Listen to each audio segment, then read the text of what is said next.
Welcome to குட்டி info channel. நம்மளுடைய இந்த சேனலில் கவர்மெண்ட்டோட நலத்திட்டங்கள் பற்றிய தகவல்களை துல்லியமாக அப்டேட் பண்ணிகிட்ருக்கோம். தகவல்களை உடனுக்குடன் தெரிந்து கொள்ள இந்த சேனலை மறக்காமல் சப்ஸ்கிரைப் பண்ணி பக்கத்தில் இருக்க பெல் ஐக்கானையும் கிளிக் பண்ணிக்கங்க. வாங்க வீடியோக்குள்ளே போகலாம். இந்தியாவில் ஆதார் கார்டு ரொம்ப முக்கியமான ஒரு ஐடி ப்ரூஃபாக இருக்குது. இந்த ஐடி ப்ரூஃப் நமக்கான ஐடி ப்ரூஃபாக இருக்கிறதோடு மட்டும் இல்லாமல் கவர்மெண்ட் அனௌன்ஸ் பண்ணுற ஒவ்வொரு உதவிகளை பெறுவதற்கும் இந்த ஆதார் கார்டு ரொம்ப முக்கியமான ஒரு எவிடன்ஸாக இருக்குது. ஸோ ஆதார் கார்டில் இருக்கிற எல்லா இன்ஃபர்மேஷனும் நம்ம அப்டேட்டாக வச்சுக்கணும். UIDAI அப்படிங்கிற ஆதார் கார்டு அமைப்பு தான் இந்த ஆதார் சம்மந்தப்பட்ட எல்லா விஷயங்களையும் கட்டுப்பாட்டில் வச்சுருக்கு. உங்ககிட்ட இருக்கிற உங்கள் ஆதார் அட்டையில் என்ன மாற்றங்கள் செய்யணும் அப்படின்னாலும் கண்டிப்பாக இந்த UIDAI அப்படிங்கிற கவர்மெண்ட் அஃபிஷியலாக ரன் பண்ணிகிட்ருக்க இந்த வெப்சைட்குள்ளே தான் நாம் அப்டேட் பண்ணுற மாதிரி இருக்கும். இருந்தாலும் உங்களோட பேர், முகவரி, உங்களுடைய பாலினம் மற்றும் பிறந்த தேதி இந்த மாதிரியான இன்ஃபர்மேஷனை எத்தனை டைம் மாற்றலாம் அப்படிங்கிற ஒரு சில விதிகள் இருக்குது. அதை பற்றின முழு டீட்டெயில்ஸையும் இந்த வீடியோவில் பார்க்கலாம். ஸோ வீடியோவை தொடர்ந்து ஸ்கிப் பண்ணாமல் பாருங்கள். அப்போ தான் நாங்கள் என்ன சொல்ல வரோம் அப்படிங்கிறது உங்களுக்கு புரியும். உங்களுடைய ஆதார் கார்டை நீங்கள் கண்டிப்பாக அப்டேட்டில் வைத்திருந்தால் மட்டும்தான் நிறைய இடங்களில் ஆதார் கார்டு செல்லுபடியாகும் அப்படிங்கிறது குறிப்பிடத்தக்கது. நம்மளுடைய ஆதார் கார்டு 10 வருடங்களுக்கு மேலே கையிலே வைத்திருந்து ஃபோட்டோவை கூட அப்டேட் பண்ணாமல், நம்பரை கூட அப்டேட் பண்ணாமல் வச்சுருந்தீங்கன்னா ரொம்ப கஷ்டம். ஸோ கண்டிப்பாக 10 வருஷத்துக்கு மேலே ஆயிருந்ததுன்னா உங்களுடைய ஆதார் கார்டை அப்டேட் பண்ணிக்கோங்க. ப்ளஸ் நீங்கள் வேறு ஏதாவது அட்ரஸ் மாறி போயிருந்தீங்கன்னா இருக்கிற அட்ரஸ் இல்லாமல் இப்போது நீங்கள் ரீசெண்டாக இருக்கிற அட்ரஸையும் அப்டேட் பண்ணி வச்சுக்கோங்க. அதுவும் ரொம்ப நல்லது. உங்களுடைய மொபைல் ஃபோனையும் அப்பப்போ நம்பரை அப்டேட் பண்ணி வச்சுக்கோங்க ஆதார் கார்டில். ஏன்னா ஆதார் கார்டு மட்டும்தான் உங்களுடைய சொந்தமான ப்ரூஃப் அப்படின்னே சொல்லலாம். எங்கே போனாலும் ஆதார் கார்டு கேட்குறாங்க. அது மட்டும்தான் இந்தியாவில் ரொம்பவே வேலிடான ஒரு ஐடி ப்ரூஃபாக எல்லாரும் பார்க்குறாங்க. ஸோ எங்கே போனாலும் ஆதார் கார்டு கேட்குறனால ஆதார் கார்டை அப்டேட்டில் வச்சுக்கோங்க.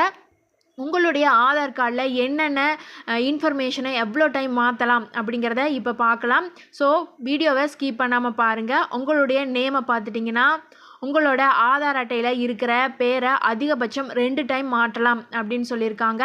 அதே போல் உங்களுடைய பாலினம் மற்றும் பிறந்த தேதியை எவ்வளோ டைம் மாற்றலாம் அப்படின்னா, பாலினம் மற்றும் பிறந்த தேதி ஆகிய ரெண்டுமே உங்கள் வாழ்நாளில் ஒரே முறை மட்டுமே புதுப்பிக்க முடியும் அப்படின்னு சொல்கிறாங்க. அதே போல் உங்கள் அட்ரஸை எத்தனை டைம் மாற்றலாம் அப்படின்னு பார்த்துட்டிங்கன்னா அதுக்கு எந்த லிமிட்டேஷனும் இல்லை அப்படின்னு சொல்லிட்டாங்க. வரம்பு எதுவும் இல்லை. எவ்வளோ டைம் வேணால் உங்களுடைய நீங்கள் இப்போ இருக்கிற ரீசன்ட் அட்ரஸை எவ்வளோ டைம் வேணால் அப்டேட் பண்ணிக்கலாம் அப்படின்னு சொல்கிறாங்க. உங்களோட பெயரை மாற்றுறதுக்கான செயல்முறை ஒரு சில ரூல்ஸ் சொல்லியிருக்காங்க. அதை பற்றின முழு விளக்கத்தையும் பார்க்கலாம். ஸோ வீடியோவை ஸ்கிப் பண்ணாமல் பாருங்கள். ஒரு சிலர் அவங்களுடைய நேமை சேஞ்ச் பண்ணியிருப்பாங்க. ஆனால் ஆதார் கார்டில் அப்டேட் பண்ணியிருக்க மாட்டாங்க. ஒரு சின்ன வேர்டு மாதிரி இருந்தால் கூட ஆதார் கார்டில் அது வேலிட் இல்லாமல் ஆயிடுது. அதனால நிறைய பேர்னால பேர் எப்படி மாற்றுறதுன்னு நிறைய பேருக்கு தெரியறதில்ல.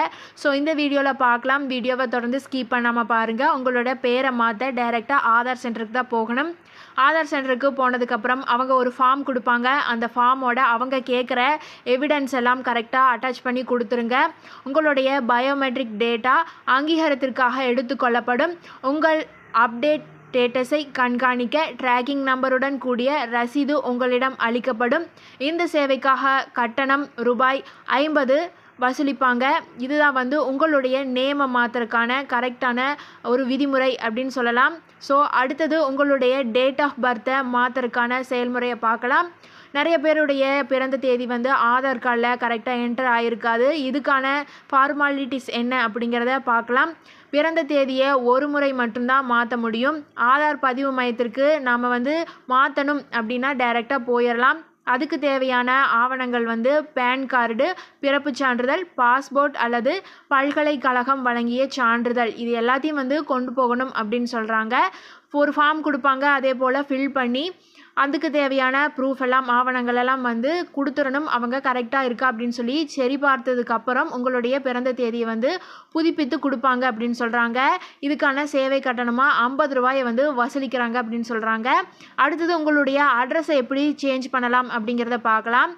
ஆன்லைனில் இல்லைன்னா ஆதார் சென்டருக்கே நம்ம டைரெக்டாக போயிட்டு அங்கே அவங்க கொடுக்குற ஒரு ஃபார்மை ஃபில் பண்ணி கொடுக்கணும். அப்படி ஃபில் பண்ணி கொடுத்து அதுக்கான எவிடன்ஸ் எல்லாம் நம்ம கொடுத்துட்டா நம்மளுடைய ஆதார் அட்ரஸை வந்து சேஞ்ச் பண்ணி கொடுப்பாங்க. இல்லை உங்களுடைய மொபைல்லையே வந்து நீங்கள் சேஞ்ச் பண்ணணும் அப்படின்னாலும் பண்ணிக்கலாம். அதுக்கு வந்து அதிகாரப்பூர்வமான UIDAI அப்படிங்கிற இணையதளம் வந்து கொடுத்துருக்காங்க. இதுதான் அந்த வெப்சைட் லிங்க். இந்த லிங்கை வந்து டிஸ்கிரிப்ஷனில் கொடுக்குறேன், செக் பண்ணி பாருங்கள். இதில் வந்து உங்களுடைய ஆதார் நம்பர் வந்து 12 இலக்க நம்பர் இருக்கும். அந்த நம்பரை வந்து கொடுத்துருங்க. அந்த கொடுத்ததுக்கப்புறம் உங்களுடைய மொபைல் நம்பர் அதையும் வந்து ஆதாரில் லிங்க் பண்ணியிருக்க உங்களுடைய மொபைல் நம்பர் அதையும் வந்து கொடுத்துருங்க. கொடுத்ததுக்கப்புறம் உங்களுடைய ஆதாரில் லிங்க் பண்ணியிருக்க மொபைல் நம்பருக்கு OTP வரும். அந்த OTPயும் வந்து என்டர் பண்ணிடுங்க. அதுக்கப்புறம் ஆதார் அப்டேட் ஆப்ஷனை வந்து செலக்ட் செஞ்சு ப்ரொசீட் அப்படிங்கிறத வந்து கிளிக் பண்ணிடுங்க. முகவரி அப்படிங்கிறத செலக்ட் பண்ணி உங்களுடைய முகவரி, அதாவது இப்போ நீங்கள் இருக்கிற முகவரி, நீங்கள் எந்த முகவரியை மாற்றணும் அப்படின்னு நினைக்கிறீங்களோ அந்த முகவரியை வந்து நீங்கள் கொடுக்கணும். அதாவது வேலிடேட் அட்ரஸ் ப்ரூஃப் ஆவணங்களை வந்து அதோட அட்ரஸ் ப்ரூஃப் வந்து கொடுக்கணும் அப்படின்னு கேட்குறாங்க. அதனால் அதையும் நீங்கள் வந்து கொடுத்துருங்க. இதுக்கு வந்து ஒரு 50 ரூபா செலுத்தணும் அப்படின்னு சொல்கிறாங்க.